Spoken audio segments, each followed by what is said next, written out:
Hey guys, welcome back to the Base Brief. This week we're talking about the Texas GOP's new anti-gay platform, Julian Assange's new legal threat, and Brad and I are going to react to some mean comments about ourselves. Let's jump in. Brad, I am increasingly becoming more and more jealous of your European vacation that you and the boyfriend went on. I'm trying to book it right now, but the price of flights is astronomical. I don't know how far out you guys booked, but I'm trying to have a hot girl summer in Europe. I feel like I've worked hard, I've earned that, but everywhere I check, which I live in Atlanta, so that's a direct flight to most like big international places, right? Like London, Paris, Rome, that should be like a $700, $800 ticket at most. No, coach tickets right now to any of those places are starting at $1,500. I hate That's it here. hilarious. Yeah, I mean, well, we purposefully did ours for we booked it back during like the peak of COVID downturn when everything was so cheap. So we got a real deal on it, and we also used tons of credit card points and everything. My boyfriend is really good at that kind of stuff. But it was wonderful. Yeah, so I hope it works out, but you're probably going to have to break the bank a little bit. I hate it. I just want things to be easy and simple, and it feels like every time they're not. It sucks being me because I always know what the cause of my problems is, right? Like the average person is just like, well, flights are expensive and that's annoying. I'm like, no, flights are expensive because the politicians did X, Y, Z, and I'm so mad about it all over again. That's funny. Yeah, no, I get that. So I've been dealing with a little bit of Reggie drama lately because he does this thing where he gets, if he's not feeling well, he goes around and makes himself throw up. So he goes and licks up dust until his stomach on purpose. This is the only time he ever does it is when his tummy's not feeling well. He goes around the house and licks up dust balls because he knows they'll make him blue. And then if we let him outside, he'll eat grass, which is what dogs do to make themselves throw up. And he barfed 4 times on our carpet yesterday. Oh, no. So I'll just say that my boyfriend, who is a little particular and a little bit neat, wasn't a huge fan of that. But then we get so stressed, we're like, oh, baby, what's wrong? And of course, he can't tell us. So I just wonder how one day we're going to be with a baby because we freak out. If Reggie shows even the slightest sign of like poor health or anything, I'm like, all right, I'll check for an emergency room, see if it's open. You guys are hilarious. You really will be those like helicopter dads just like rushing the baby in for little checkups on the tiniest thing. My dad was like that too, though. I think it's good to be an overprotective parent because you know what? There's a lot of like danger out in the world. It's good to have somebody looking over your shoulder. I'm into it. Yeah. So did you call your dad for Father's Day? Well, I tried. Actually, I texted him, but remember, they're in Hawaii right now. They dumped their cats on me, and they're still there for another week. So I texted him, and he was like, thanks, love you, it's 3 a.m. Please don't text anymore. And then they proceeded to send me lots of pictures of their island vacation. So he wasn't worried about me on Father's Day this year. But I did read your Father's Day piece, and it was really good. Do you want to talk about it a little bit? Because I'm not sure everybody would have seen it, but I thought it had a lot of important things to say. Yeah, we can talk about it a little bit at least. So what I did is I republished on Base Politics the column I wrote 2 years ago for Father's Day for the Washington Examiner, which is basically about what the experience is like for people who are fatherless or don't have a relationship with their father, which I don't. And so it's kind of interesting because it's in some ways, I'm all about it, right? Celebrate your dads. They deserve it. A good dad is so important in a young person's life. But also, like, every year I do think that it's an opportunity to talk about the hole that's been left in millions of young men, particularly the women as well need a dad. But I think there's something especially profound that it has on you when you either have a completely absentee dad or an abusive or neglectful father like I did in my teen years.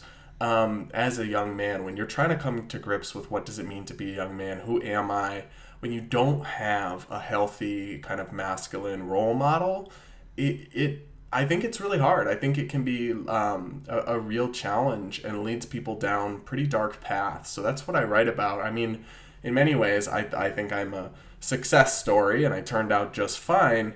But I also had a lot of resources and opportunities and other support structures in my life that a lot of people don't have. So that's the other thing I talk about in the article is the way that the government really has between our criminal justice system and locking up fathers over nonviolent offenses, in our welfare system that has encouraged single motherhood, which shout out to the single moms. They do heroes work, but we want to incentivize intact families so they don't have to, right?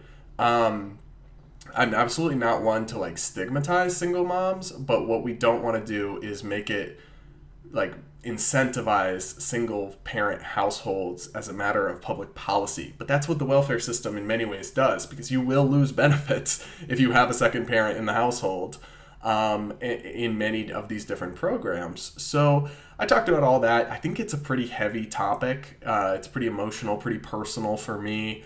But I usually get a pretty good response to it. I get a lot of messages from people who say that my column profoundly impacted them or that they can relate. And that kind of reminds me why it's important to talk about.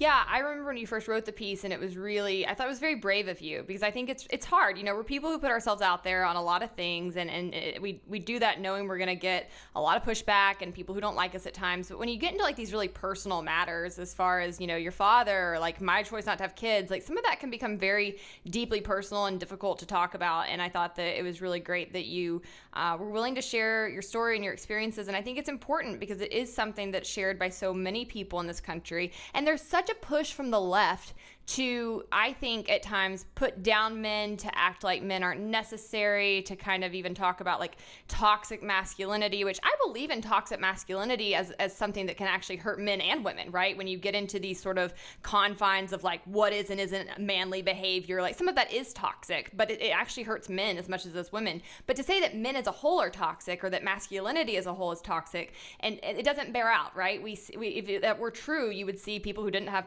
fathers in the home coming out with better circumstances, and we don't see that. We see that there is a lot, there's a void there, but also there's real economic repercussions not having a father in the household. And so I think it's an excellent opportunity to elevate those topics, and I just appreciate you being willing to kind of lead that conversation. So check out that piece if you haven't, guys. It's really great. It's at the website, and we'll put it in the show notes as well. But to kick off our first actual topic today, we have to go down to Texas. We're going to have to talk about something the Texas GOP just did with their new platform. Brad has written about it, and this is really something that also hits close to home. So I'm going to let him lead this subject and kind of walk us through what exactly these people just did. Yeah, so the whole drama going down in Texas right now, this is the kind of thing where, like, people hit me up on Saturday in my comments, like, why aren't you speaking out on this, Brett? And I'm like, sir, it's Saturday. I'm on a boat on a lake in Michigan. I'll get to it, right? And so I did write up an article yesterday morning about this. But down in Texas right now, they just had this big drama involving the Log Cabin Republicans. And for folks that don't know, the Log Cabin Republicans have been around for decades, but it's basically like a subset of the party, a little like GOP group that's for LGBT, gay, but also lesbian and trans and etc. Republicans, people who are members of those communities but are otherwise Republicans. A lot of them supported Donald Trump, who got about 10 to 13% of the LGBT vote. And was certainly a lot less hostile to LGBT than past Republican presidents. But anyway, this group in Texas, they have a chapter. They have chapters throughout the country. Well, the Texas Republican Party, which is one of the most, I think, out there, fringe, and kind of outdated Republican chapters we've got in the country, they just blocked the Log Cabin Republicans from having a booth at their upcoming convention. So that's drama point number one. And I just think it's so dumb. It's like you have this group that wants to support you, wants to work with you to stop socialism, to stop, tax hikes, to protect gun rights, protect free speech, all the things you say you care about, but you can't get over the fact that they're gay and you don't like gay people or something. So you would rather, the point of a political party is to win elections. And that requires different groups coming together. And you're just saying, oh, well, not for the gay people. Ugh. It's just like so self-defeating and just obviously motivated by bigotry. I don't throw that around like the left does. Everyone who disagrees with me is a bigot. But in this case, if you're literally passing up political allyship as a party because you just don't want to be associated with any gay people, yeah, that is bigotry. 100% it is. It's also really stupid. I don't think these people understand. Like, Texas is changing quite quickly. They've got a lot of people moving there from blue states. They are rapidly becoming a purple, if not blue state. And the Texas GOP is running around like it's 1990 and everybody's in cowboy hats or something. Like, honey, times have changed. Like, you got to keep up. I mean, if they actually, and this is my whole issue with this faction of the GOP, right? I don't consider myself a Republican anymore, but I come from that side. And I still do think it's important that we have a strong second party to actually stand up against where the left is going, which is straight off a cliff, total crazy town. And when the GOP acts this way, it makes it almost impossible for them to play that role because it is so antiquated and backwards and ridiculous. It's such a turnoff to any reasonable person who might be open to listening to the economic ideas and the more limited government ideas that people on the right tend to hold because of things like this. And so to me, it says they're not serious about actually really being a force that can push back on the left. They're not really interested in moving with the times and making sure that they can build a big tent. And it's really short-sighted and it is bigoted. And as a whole, it's just really, it's weird. I find it really weird because even like the far right, like the Trump camp kind of people, like Trump was pro-LGBTQ. I mean, I don't understand. You know who spoke out against this in defense of the log cabin Republicans? Donald Trump Jr. See, like, yeah, I mean, I have plenty of criticism of the Trump, but the guy was pro-LGBTQ. He was he's a mainstream person in that way. And like, to me, and I know you still deal with a lot more of this online, and I've said this before, I'll say it again, going into Brad's comment sections is crazy to me at times where I'm like, oh my God, these kinds of bigots are still out there. Because for me, in my socioeconomic class, my world, like these people don't exist. I don't run into them. It's such a like weird phenomenon. So our paths don't cross, but they are apparently still out there, and apparently they're in power in the Texas GOP, which is rough. I want to talk about that for a second because I constantly struggle with this. You'll see talking points from people on the right or gay Republicans or whatever who say it's harder to be conservative than it is to be gay now or something. And I don't agree with those takes. But what I think that people fail to acknowledge is the radical diversity within this country, both geographically and culturally, when it comes to gay issues. Because, for example, if you live in New York City, not saying it's perfect, or you live in Massachusetts, right? It's like, it is extremely evolved. If you live in Austin, Texas, right, or any city in Texas, you're not going to face rampant homophobia, right? Like, I agree. We've made tons of progress. You even have a vast majority of Republicans support anti-discrimination protections for LGBT people now. And a slim majority, 51%, now support gay marriage being legally recognized. So I absolutely, on one hand, acknowledge tremendous progress has been made, but like not evenly and not consistently. And like I have had 3 times in the last 3 or 4 years, once before I was with my boyfriend and now twice with him, where a person on the street, a homeless person, bangs on our car, chases us, starts yelling the F word or different things, and it's very scary. It doesn't, now 99 days out of 100, nothing like that ever happens. But I also knew, like, when I was still dating, I was seeing for a little bit this guy who came from Pennsylvania, and his family told him that if he got a boyfriend, he couldn't be around his nieces and nephews anymore. Oh, and I'm my like, gosh. From where I'm from in Massachusetts, people will still have problems with it internally, and there's still like but that kind of thing really would seem totally out of the norm for me. But we have to acknowledge that this is a vast country that is very diverse in different places. And while I bet you the average Texas Republican is not as extreme as these delegates, because delegates self-select for super politically active and extreme people who write the platform, clearly they're still very different in that part of the country, because that just wouldn't fly in most places. But it's a reminder that everything is not perfect and well and fixed, and issues do still exist. And that's why I don't really like the talking point about how it's over, everybody's fine with it now. In your bubble, maybe. Yeah, I appreciate you bringing that up because, I come from the South. I come from a household with a Southern Baptist father. Obviously, that religion does not believe that it's same-sex marriage or or believe that that's ethical, I guess you could say. But I was also raised with, like, I would say, the right way, in that my parents were never actually like bigoted towards people or hateful towards people. They've always had a loving attitude. They've always been very like they would never tell my brother if he were gay, like, you can't bring your boyfriend. Like, that's just, I can't put myself in those shoes because I just haven't experienced it, even though I come from like what I would consider the background and part of the country where you would be more likely to find those kinds of sentiments. It's just not been my world. So it is shocking to me. But I think it's one of those things where it's important that people know the kind of discrimination that gay people still face in this country, because I think most people are like me, where it does feel like we're kind of past that, right? And then you meet people and you find out the opposite. I had a similar experience when I worked in the music industry, and I was working predominantly at a Black gospel label. And I honestly, at that point, didn't know that many Black people and had no clue the issues they still faced. Had no clue that, the policing issues that they incurred. Had no clue. Like, one of my coworkers told me that she had been to a restaurant nearby our office and they basically had refused to serve her. They hadn't said that was why, but like, basically refused to serve. And so it was so eye-opening to me. And I think it is important that people recognize that, it's not everybody, and it's certainly progressed, but the work isn't done in regard to much of this. And we do see some even movement backwards, like we're seeing in Texas right now. And so it's important that we continue to elevate these issues and really help people understand why it matters so much that we are principled and that we truly uphold individual liberty. You know what? It's funny that you just said that about your coworker, because that reminded me of something my boyfriend and I were talking about. He told me that we've been together for 3 years. He told me I've gotten more woke since we met. And I said, I really don't think that's true. My knee-jerk reaction. And we talked about it, and I thought about it, and I said, you know what? The one issue where I've become more woke, in a sense, put air quotes around that, is race. Because you know what? I actually went to a kind of diverse high school. I would say it was maybe 70% white, but for Massachusetts, which is like 95% white, that's actually pretty diverse. And I will say I didn't see a lot of racism around me. We were very blended. In fact, there was a pretty cavalier attitude toward race, right? A lot of joking about it, a lot of between people of different races, no one ever thought twice about like people dating across the races or anything like that in my high school. But obviously I'm white and I've just never lived that life or walked that life.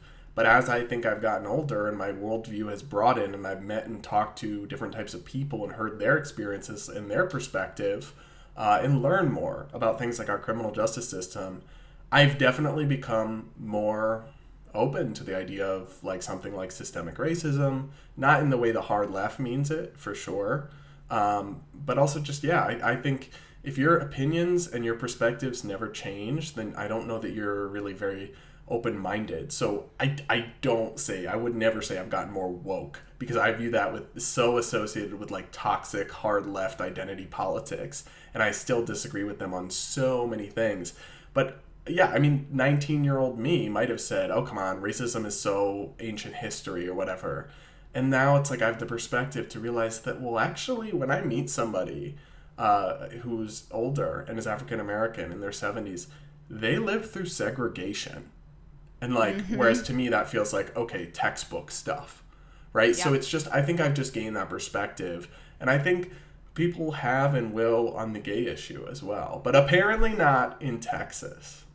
Yeah, it's not woke. I think it's being aware. And I think that comes from having a real curiosity about other people's lived experiences and backgrounds. And to me, that's the mark of intelligence, right? Are you open-minded? Are you willing to have intellectually open conversations, to learn, to be wrong, to find out that you don't know everything? And that's how we progress and get better. And when I meet people who are so rigid and so determined in their views and especially in their stereotypes of other people, I just think that that's a mark of an uneducated mind, as Mark Twain said. And it's problematic, and it does lead to really bad public policy like we're seeing in Texas. And while this might feel small, I think it is pretty significant to block, the law. We have the log cabin Republicans in Georgia as well. I have a lot of friends who are members of that community, and they do really great work. And I to me, just think it is so ridiculous and backwards to try to push people like that out of your camp and to say, because you are gay, because you are bi, because you're trans, you can't hold the same views on us as other things. That's collectivism, right? That actually comes back to a collectivist mindset of like, only people like this can think this way. And I find that high-key problematic. Yeah, I mean, you're basically becoming the thing you say you aren't. And also the whole freedom thing that's laced throughout your party's rhetoric. Selective much? And now let's talk about the specifics here, because not only did they have the drama with the log cabin Republicans, but then the Texas GOP voted on its official platform, which parties do this. And if you look at all the party platforms, there's some crazy and extreme stuff in there, because like I said, it's picked by delegates who self-select for the most extreme, politically involved people, but their stuff on homosexuality is pretty out there. So let me read you this first bit. Homosexuality is an abnormal lifestyle choice. We believe there should be no granting of special legal entitlements or creation of special status for homosexual behavior, regardless of state of origin, and we oppose any criminal or civil penalties against those who oppose homosexuality out of faith, conviction, or belief in traditional values.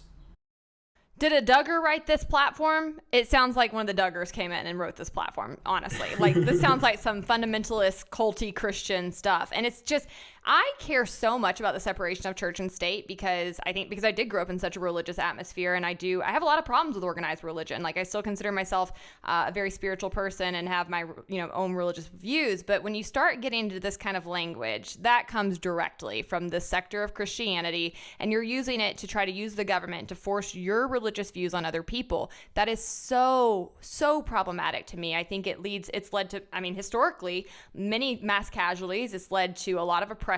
It's led to many violations against individual liberty. It certainly is not something that upholds freedom or people's rights to live independently and differently than you might, as long as they're not hurting people. This is such a creepy mentality. It just gives me the chills, honestly. It's so revolting. Yeah, and it's also just like very wrong. It's coming from a place of ignorance. Homosexuality is not a choice. Anybody who's saying that it is a lifestyle choice, in the absolute most literal sense, you're right that I could choose to be celibate, I guess, but it's an ingrained orientation. You didn't choose to be straight, neither did the people presumably writing this, though who knows, some of them probably have anonymous Grindr profiles, if we're being honest. Always. Yeah, it's always them. But it's not a choice. Nobody would choose that. Life is so much... In fact, most of us, myself included, spent years trying to not be gay. Trying to okay, if I date a girl, if I go further with a girl, if I, look at this Victoria's Secret magazine, can I make myself not gay? And it doesn't work because it's not a choice. So this entire approach is wrong from the get-go. And then the idea that, we don't want to give special legal status to gays, no one's asking for that. Well, maybe some people are. I'm certainly not. All I'm asking for is the same protection that religious people have, which is under civil rights law. It's under anti-discrimination law. You can't discriminate on the basis of religion. And I'm fine with that, because we don't live in a libertarian utopia with no anti-discrimination laws at all. But if we're going to have that, and religion is a choice, let's be clear. You can choose your religion. You can change your religion. We should at least have the same rights under law. That's my belief. And I don't think that's asking for special privileges. I think that's asking for equality under the law. Yeah, we actually had this conversation back when I was in DC in your car a while back, and I loved your framing of it. You were the first person that kind of pointed this out to me of religion is a choice, right? You do very much get to pick your religion. You get to choose even within that if you adhere to all of it, right? I very much choose to not adhere to a lot of what organized Christianity teaches. I think it's bogus. That is a choice. And so if you're going to say that people can be discriminated against, are they fine with people discriminating against them for their religious views? No, clearly they believe that's persecution, but they're fine with being able to discriminate against people for things they cannot choose. And so it's totally hypocritical. And again, I think it's immoral. I think it's a real actual evil in our society that has corrupted religion to teach this kind of crud. And it's something that I think does tend to dissipate when people get the education they needed. But unfortunately, so much of our society lives in these very thick socioeconomic bubbles to where the people who write these kinds of things, they don't know anybody who's gay. They've never had... They won't even get to know them because they kick them out of their convention. Right. They're not trying to get to know them. They don't know anybody who would push back on what their religion teaching being really abhorrent and wrong. They really have no outside pushback. And so it leads to this kind of real ignorance. And again, it leads down the road, this kind of thinking, to actual atrocities against people based on immutable characteristics they were born into. And it's just a very seedy outlook and way of viewing people and the world, and it needs to be eradicated from our political system. But I do think that not hating these people, not spurning them is important because I'm not going to attribute it because I can't remember who, but there's some saying that's it's really hard to hate from up close. And I believe that. I really do. That when you get to know a gay person, and then it's no longer some abstract thing in your head, but a person that you know and like, and you know their dog's name, and you know that they go visit their mom in the elderly care center on Sundays, it's really hard to hate from up close, I think is a really poignant way of putting it. So that's why we need to break down these barriers. We need to have these conversations, talk to these people, not cancel them, not destroy them or make them, I agree, we shouldn't have criminal penalties for them having bad views I don't like. Absolutely not. But we need to break down those barriers through conversation and exposure, because that's how people actually make progress and grow. And then that's part of the next part we'll touch here before we move on, is the platform language on marriage. They call for Obergefell to be overturned, the gay marriage decision.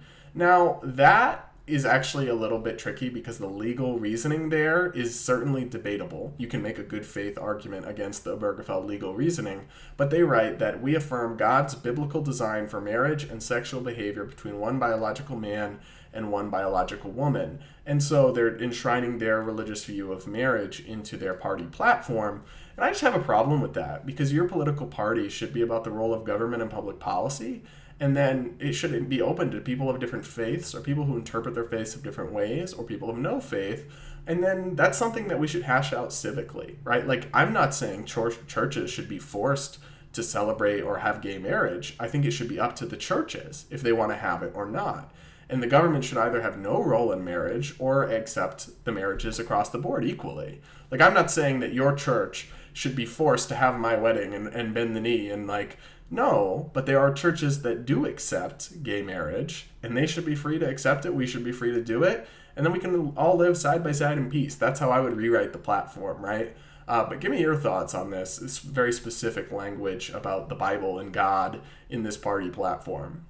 Well, they're certainly saying the quiet part out loud, and I do think that this should, in any sane system, be a overt violation of the separation of church and state. The problem, though, actually traces back to the structure of our political parties. These guys get to be private entities. The GOP and the DNC get to be private organizations that get tons of taxpayer funding, tons of corporate welfare, and basically get unilateral control over our ballots, over our debates, over what options we get to put into office. So while we should be able to go after them for this violation of church and state, because they are technically a private organization, I guess they're within their rights to say this kind of thing in their platform. But I think that it just continues to go back to the real root problem here, which is that the Republican and Democratic Party needs to be destroyed, basically, and we need to get rid of these rots in our system. But yeah, I hate it. I think it's gross. I think it's actually antithetical to Christianity. If you actually follow the teachings of Jesus, you really do truly believe in free will, and you truly believe in basically what he taught, which is, to do no harm to other people. And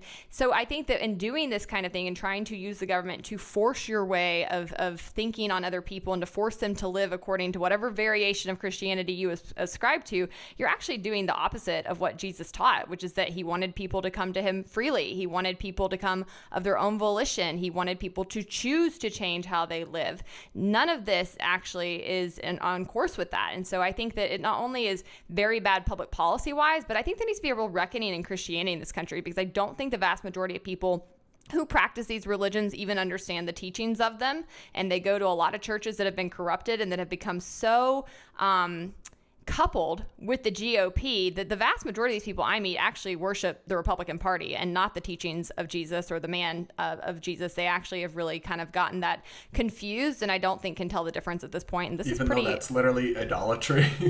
literally idolatry. Yeah, and I think this is proof and point of that. So, all right. That's enough there. If y'all, I want to hear your thoughts on all of that. So comment, shoot us messages. But we need to talk about Julian Assange, because there are some new developments, and this one is near and dear to Hannah's heart. So Hannah, first, let's just start. Maybe give us the 60-second overview. Who is Julian Assange? What did he get in trouble for? And then let's talk about the latest development. Yeah, so Julian Assange is somebody I care a lot about and represents a lot of things I think are very important. He is an Australian journalist. I believe around 2006, he founded the company WikiLeaks, which started doing, really, it was kind of the first of its kind, doing investigative journalism, really working within the grassroots to break information and trying to call attention to crimes being carried out by governments and really shining a light on corruption and trying to help people hold their leaders accountable. Within about 4 or 5 years of him starting WikiLeaks, he was approached by somebody at the time, Bradley Manning. Bradley Manning has transitioned and is now Chelsea Manning. But she was a whistleblower who was in the U.S. military and was overseas and basically uncovered war crimes that our government was carrying out in the Iraq War and in the Afghanistan War, and became deeply concerned about what she was discovering and broke ranks and contacted Julian Assange to try to help alert the American people to what was being done. And I think they're both heroes. You know, when you look at what Chelsea did, people who sign up for the military as a whole are doing it because they very much believe in the principles of our government. They very much believe in the Constitution, and they often believe that they are being sent to fight for those things. And then they get over there and they recognize pretty quickly that that's not what's happening. That's not what they're fighting for. That's not what they're actually carrying out. And that oftentimes they're doing the opposite of these things overseas and actually carrying out mass civil liberties violations and really hurting democracies. And so she blew the whistle. Julian Assange published the information.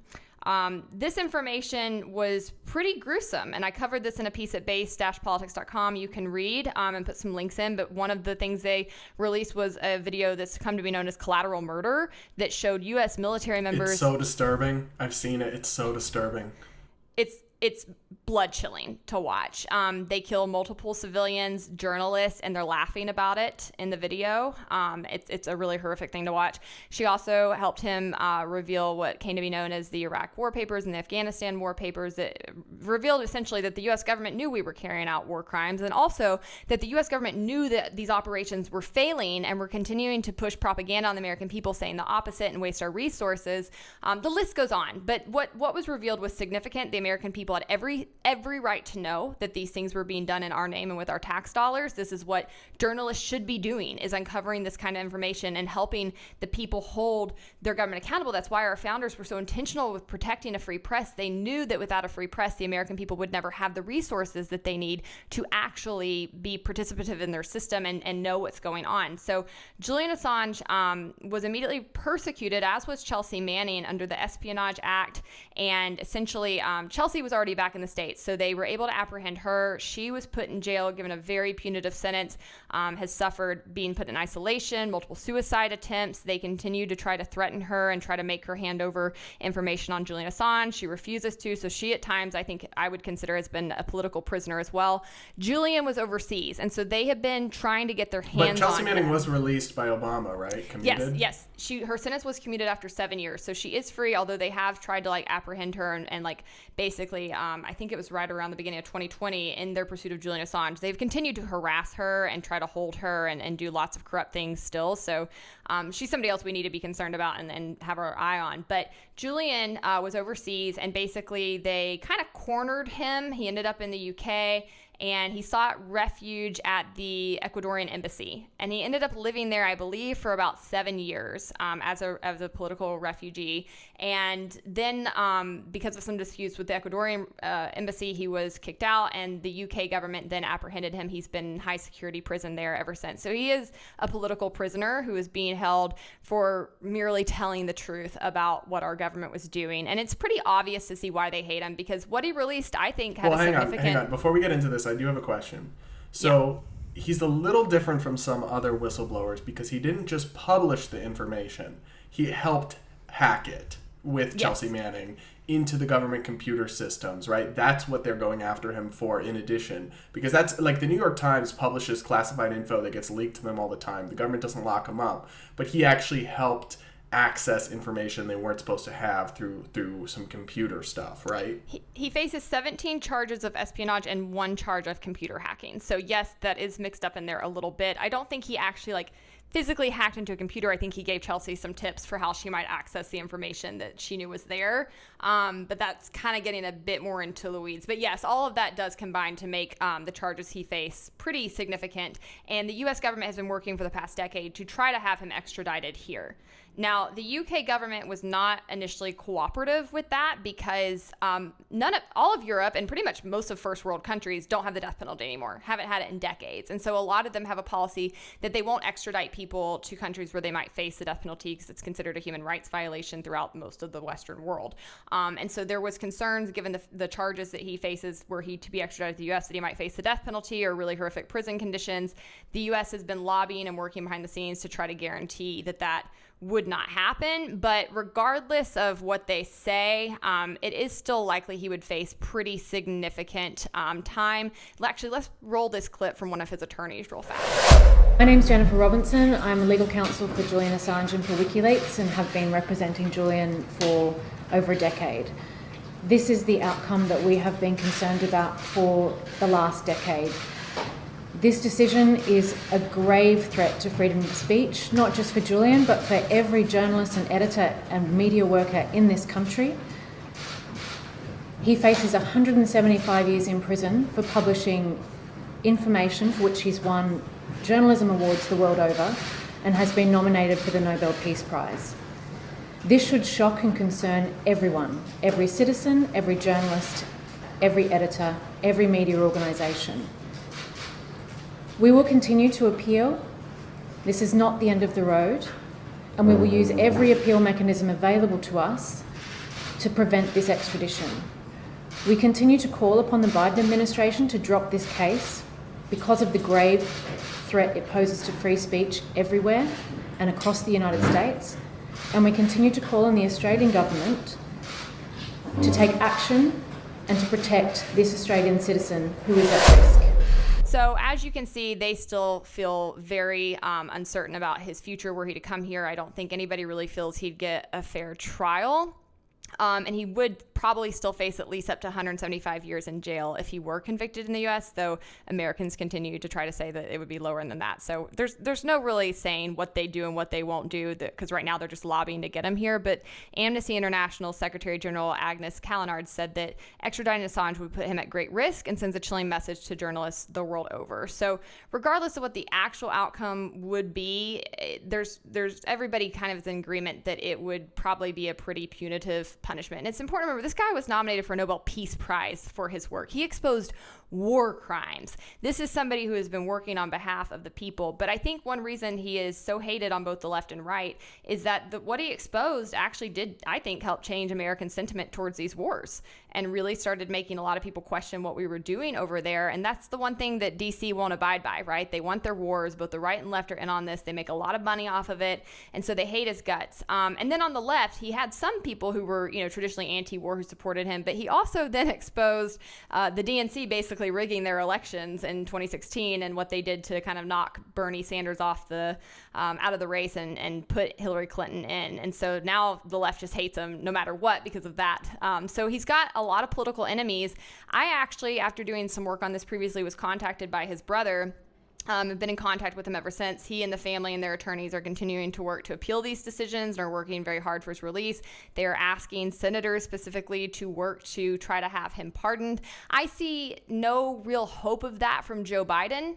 Let's not forget Joe Biden is the person who chased Edward Snowden into Russia for also exposing the U.S. government's crimes. Joe Biden is team government all the way. I don't think he's somebody who would ever be on the side of civil liberties in this regard, or really most of the time in general. But I really am concerned if Julian Assange gets extradited here. Of course, this is still an ongoing process. It will probably be months before we really know. But the fact that the UK government has now signaled they're willing to hand him over essentially is quite frightening. And it's something that as a journalist myself, I find quite chilling.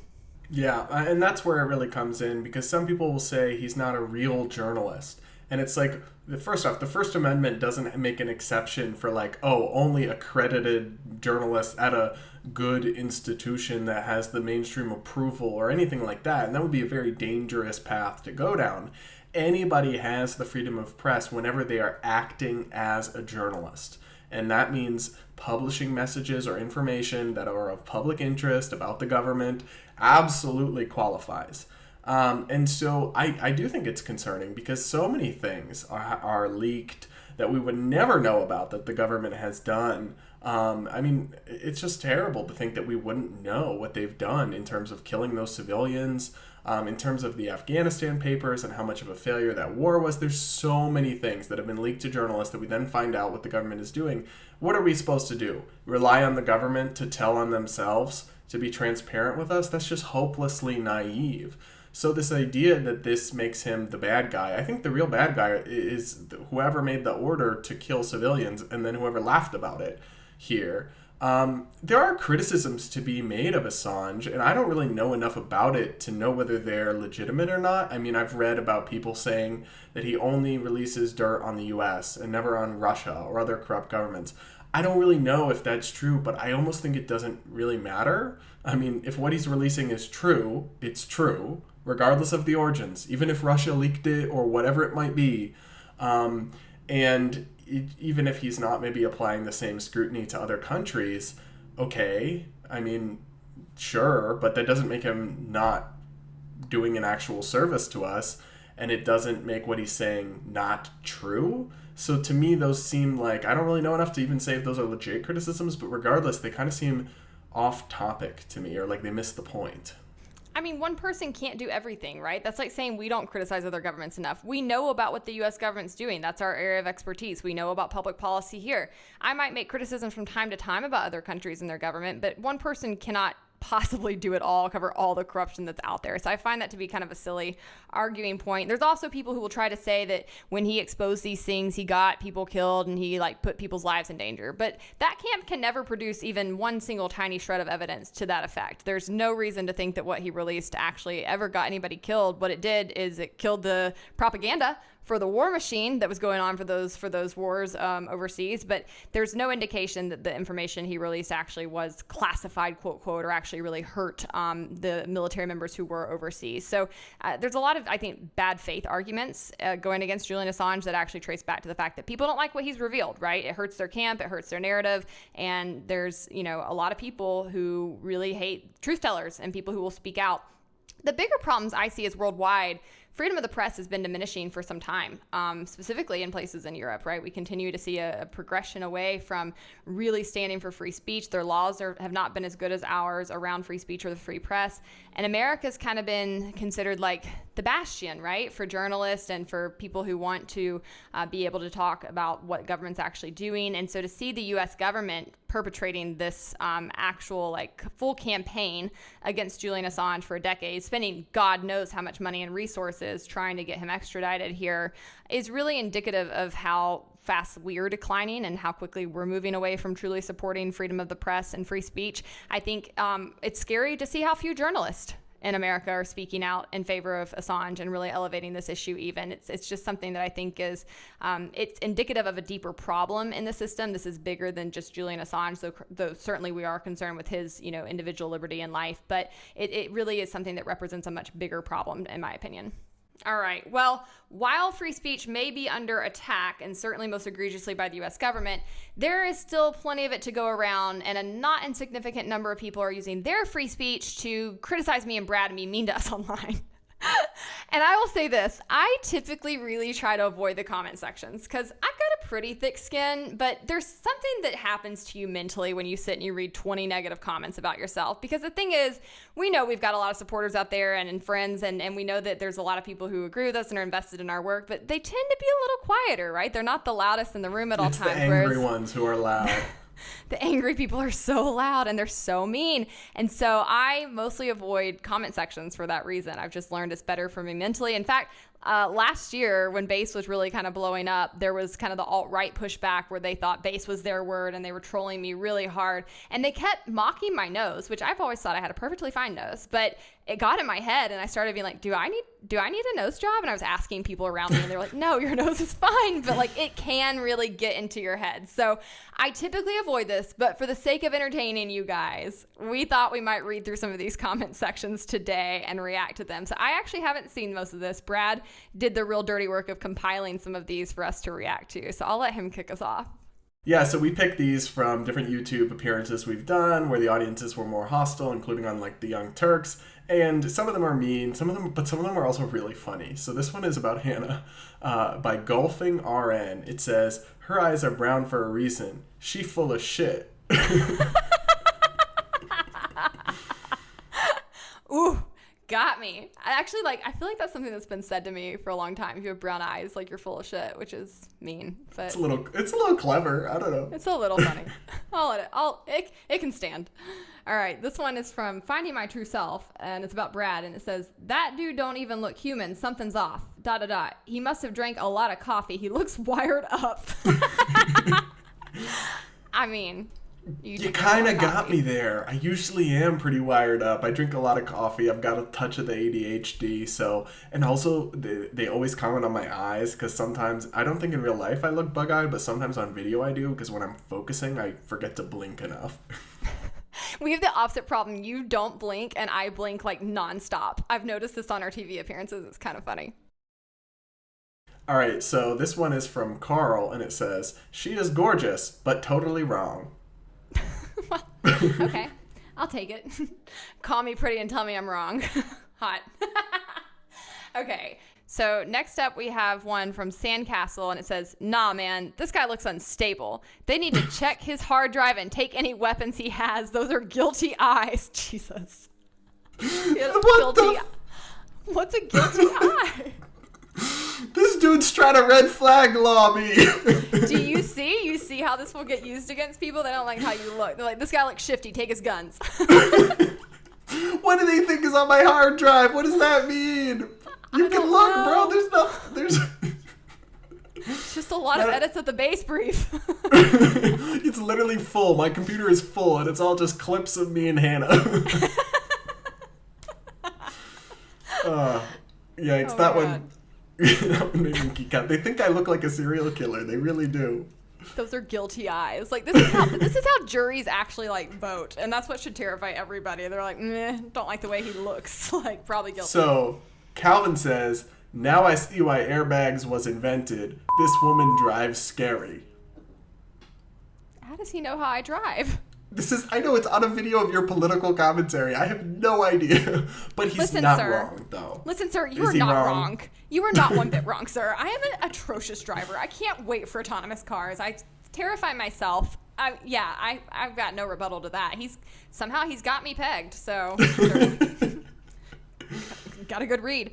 All right, Mark says, good grief, how much cocaine has this guy done today? It's iced coffee. It's not cocaine. I Just promise, Mom.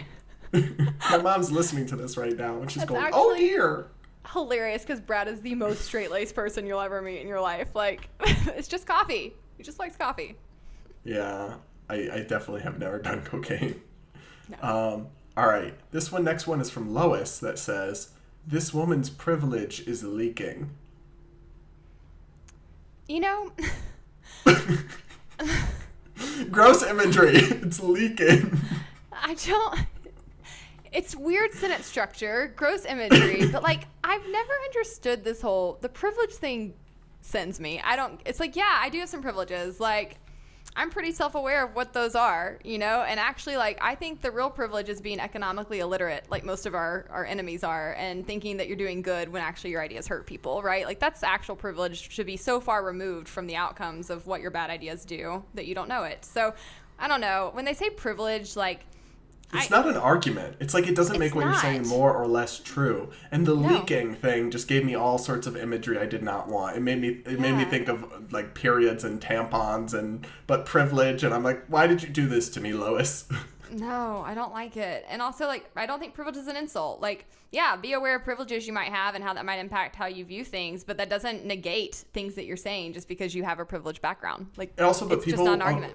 People that push these talking points about privilege often make tons of assumptions about people, and real life is just too complicated. Like, you might see me and you might see a black person, but you can't just assume that because in general white people have privileges and disparities and that black people don't, therefore my life has been more privileged than his. Because for all you know, right, I've had tons of challenges, and he went to prep school and has super rich parents or something, or, you know, is adopted by multi-billionaires or something. Like, you really just can't make assumptions about people at the surface level, and that's what the whole privilege thing does.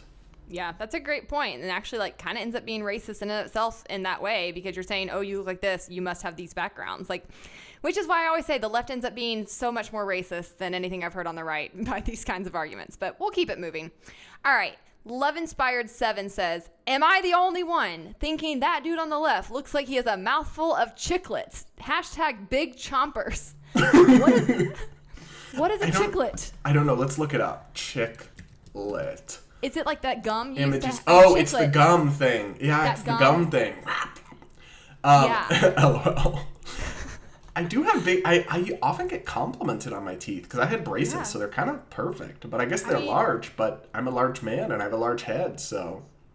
I think large mouths are pretty. Julia Roberts made a multi-million-dollar career out of having a large mouth. So some of these things I'm just like, I think you think that's insulting, but I'm not insulted. Like people who I think if you have to go for my teeth, when I have nice teeth, it's like clearly you don't have a lot to work with going after my appearance if that's where you go.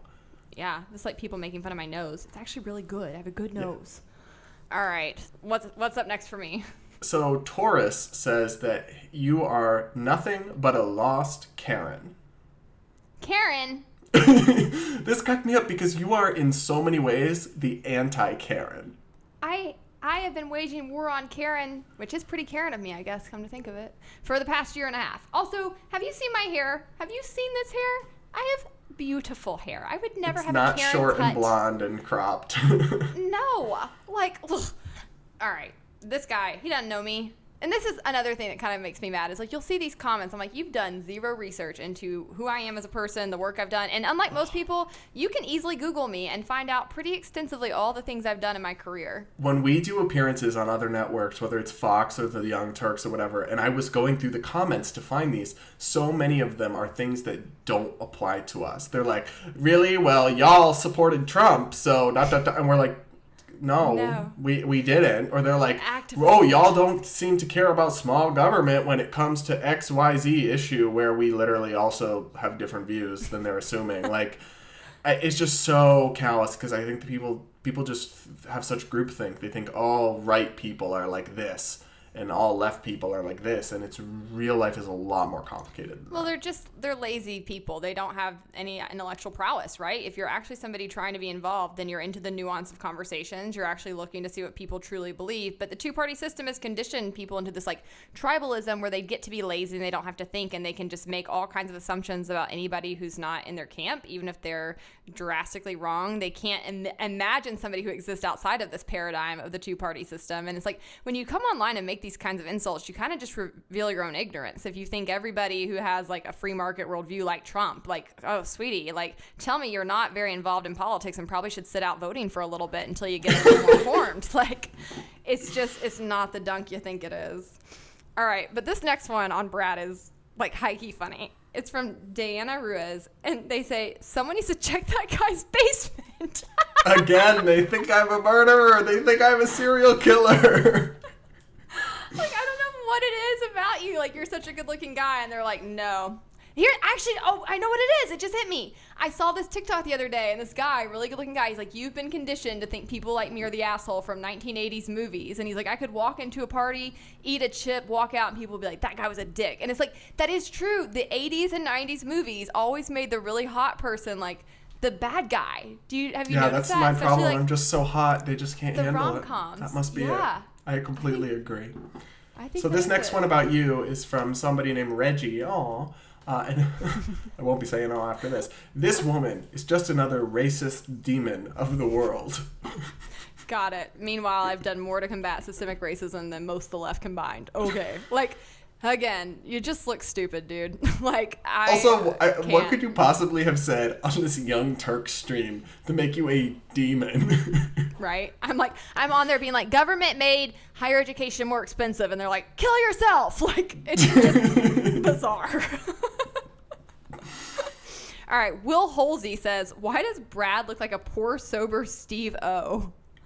I'm not sure I know who Steve O is. So I'll look it up. I'll put the image on the screen on YouTube. But I actually get this a lot, that I look like this dude who apparently is like a YouTuber or whatever, or like a gamer or something. He's from Jackass. Oh, okay. That's why that guy. I mean, I'm not really offended. He seems like a decent looking guy. But poor and sober. Poor and sober. Like, one of them thinks I'm on cocaine, and then they're saying I look sober. Like, make up your mind. This is hilarious. I cannot. All right, I don't have any more for you. Do you have any left? I've got one more for you. Yeah, Okay. I've got one more left. And this is truly bizarre. It's from MJMZ. And they say, Brad Polumbo's a racist and right-wing reactionary and sadly stole my state Massachusetts taxpayer money to attend a dirty socialist state college, UMass. That's a lot to unpack. Like, you're a racist, you're a right-wing reactionary, you stole state Massachusetts taxpayers' money, and you attended a dirty socialist state school, UMass. So I can't even tell where this guy's coming from. So what was funny to me is that I looked at this, and in the replies, somebody asked, what examples do you have that make you say he's racist? And he never replied. Of course, nothing, because you're white. That's it. You're right, and you're not a liberal socialist. But he doesn't like socialists, so like I'm. No, I'm he confused. does. What he's saying is that I talk about UMass as a socialist campus because it is. Oh, but he's saying, well, I benefited from tax. That's like the whole, well, you drive on the roads argument. So it's just stupid because also it's like I paid $30,000 a year and worked nights as a security guard. Is that me getting rich off the taxpayer? Is that what we're calling it? Obviously, yes, taxes do subsidize higher education. But first off, I'm against that. And secondly, I didn't get financial aid a lot, right? Like, so whatever, cry harder. A lot of people there still, I live rent-free in their heads. All right. Well, that's a wrap for our mean comments. I am back on the Young Turks this Friday. If anybody wants to check it out, I'll be on Dr. Rishi's show at 3:30 p.m. So there'll probably be more mean comments about me in the very near future. But for now, that's enough. Let's go on to our hot takes. What you got, Brad? So mine came from this big Supreme Court case that just broke. And I just wish that when we're talking about law, we can talk about it when we're talking about politics. But the term separation of church and state does not appear in the Constitution. We have an establishment clause, but the term separation of church and state does not appear in the First Amendment. But all over Twitter, you have bad legal takes because they just ruled that if a state government is going to do school scholarships, they can't exclude religious schools. The Supreme Court just handed down this ruling. And so all people are saying, oh, taxpayer money going to religious schools, that violates the First Amendment's separation of church and state clause. And I said, no, ma'am, there is no clause that says separation of church and state. It says no establishment of religion, but those are different things. We can talk about the establishment clause, but my pet peeve is when people like these anachronisms of like daily conversation that just aren't true. And that's one of them that people say that the First Amendment has a separation of church and state clause. It does not. No, that's actually something I agree. I see misrepresented a lot. And there's also this perception that like that was implemented mostly to keep the church out of government, when really it was mostly what it means is keeping the government out of establishing a formal religion or interfering in the like teachings or practices of religious institutions. Now, I personally believe that there should be a block against religious institutions seeking to use government to force people to live as they want to, like we discussed with the Texas GOP today. But I think that's kind of a separate legal argument, actually. I think it kind of falls into a different terrain. But yeah, it's important that people kind of know the differences. There's so many things that are kind of just widely accepted politically people think are Bible, and they're not. So my hot take is less serious, but maybe not. I think it's important. Yesterday was Juneteenth, and so I took my trash out, and I was really excited to take my trash out because I haven't been in town to do it for like 3 weeks, and so I needed to like really get a lot of trash gone. And extrovert problems. Yeah. Cannot relate. So took all my trash out, and then I waited and waited and waited, and the trash never came. And then it slowly occurred to me that it was a federal holiday, Juneteenth, and the trash wouldn't be coming. I then began the battle of my life for about 3 hours while I was working from my living room of having to repeatedly go out and chase squirrels away from my trash. And squirrels, it appears, are very stupid, and they don't learn that there's danger, and they kept coming back, and it was very annoying. And anyways, all that to say, 2 hot takes out of this. 1, I don't think that the government should be able to not take your trash. I don't care if it's a holiday. I still think they should have to come pick up your trash. Number 2, I think squirrels are actually just rats with better tails. And that's what I decided yesterday. They're rodents, they're nasty, and I now hate them, and I never want to see a squirrel again in my life. But aren't they kind of cute? No. What about the Ice Age squirrel? Well, yeah, that's a cartoon. It wasn't eating my trash. But really, these squirrels were like New York City rats just for Georgia. I'm not into them. And so I wonder if people relate to this, but I know a few people who have had this similar experience. But like at my college, they had an obsession with the squirrels we had there. Like, oh, we have these special black squirrels at our college. And apparently other colleges have the same like thing where they think they have special squirrels. But you don't. They're literally just squirrels. They just look like regular squirrels. Yes. Yeah, we didn't have that at my college. Nobody cared about our squirrels. So that's kind of odd to me, but I would have to push back on the notion that any squirrels are special. Again, they are just rats with better tails. So spread the word. So you're pro squirrel extermination? No, I still believe in basic animal welfare. I was about to say, aren't you an animal rights activist? Don't they have a right to eat your trash? No, they have a right to eat my trash. They have a right for me to not kill them because they were trying to eat my trash. I didn't set any squirrel traps or anything, but I did have to repeatedly chase them and yell at them, and I think that was in line with the non-aggression principle. They were aggressing on my property, so they were in the wrong, not me. You see? Okay, there you go. All right, guys, that's a wrap for this week. Don't forget, you can join our locals channel for only $5 a month if you want to support us and the show. We're having a great time over there. You can also leave us a 5-star review. Leave a comment. We'll read it on air. We love hearing your feedback. Other than that, have a great week and stay based. We'll see you next time.